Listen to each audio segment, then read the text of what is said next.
Bom, gente, aqui está a resolução do primeiro exercício do 3.4.2 lá das lâminas, né?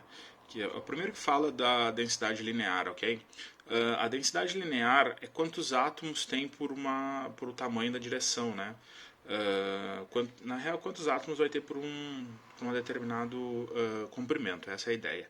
Então, ele pede qual é a densidade na direção 1, 0, 0, para o potássio, que tem uma estrutura cúbica de corpo centrado, né, a CCC, com um raio de 0,2312 nano, tá? Vai aparecer em nano, vai aparecer em angstrom, vai aparecer em pico. Nano 10 na menos 9, né, para não esquecer. Então assim, primeiro o que a gente vai fazer? A gente vai definir qual é a direção e como é que os átomos ali nela, tá? Então assim, a direção 1, 0, 0, como vocês já viram antes, a gente vai andar 1 em x, nada em Y, nada em Z. Ela é a aresta ali, né, da face. Aqui eu botei ele planificado para entender mais fácil onde estão os átomos, tá? Então a gente tem, como é cúbico de corpo centrado, né, não face, os átomos ali estão nos cantos do cubo sem se tocar, né? Porque eles se tocam pela diagonal central, na 1, 1, 1. O que define um átomo numa direção? Um átomo ele é composto por dois raios nesse caso, tá? A gente então ali, a gente tem um raio no início e outro raio no fim da direção, né? Que é a minha seta para baixo. Então eu tenho um átomo nela, tá? Não é um quarto de átomo e um quarto, porque isso seria um plano. Aí depois a gente vai falar de densidade planar. E aí, definindo isso, a gente vai definir qual é o tamanho da nossa direção. Como ele é 1, 0, 0 e a gente tem o raio, a gente pode utilizar aquela relação que a gente já definiu antes, do cúbico de corpo centrado entre raio e A0, a gente tem que A0 é 4R sobre raiz de 3. Então isso nos dá 0,534 nanômetros, tá?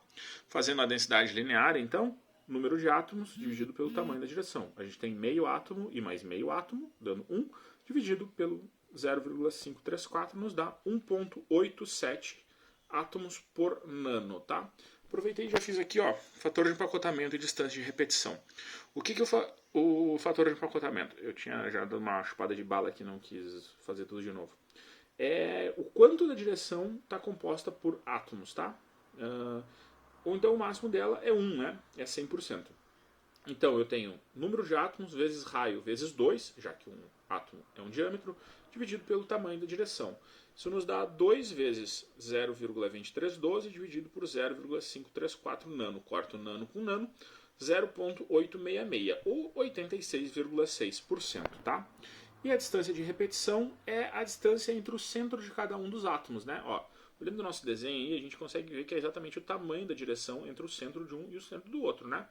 Então, a distância de repetição é 0,534 nano, que é o tamanho da direção, dividido por um átomo. Então, 0,534 nano.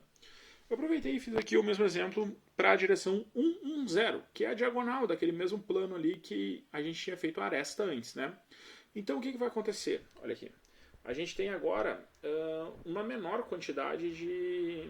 A gente tem a mesma quantidade de átomos na direção, só que ela é maior, né? Porque ela é a diagonal, a hipotenusa desse triângulo retângulo ali, que os catetos é a nossa direção anterior. Então, calculando o tamanho dela, justamente pelo Pitágoras, né? O tamanho dela ao quadrado é o A0 ao quadrado mais A0 ao quadrado. Nos dá 0,755 nano o tamanho dessa direção. A gente continua tendo um átomo só, né? Meio e meio. Então, 1 dividido por 0,755 nos dá 1,32 átomos por nano.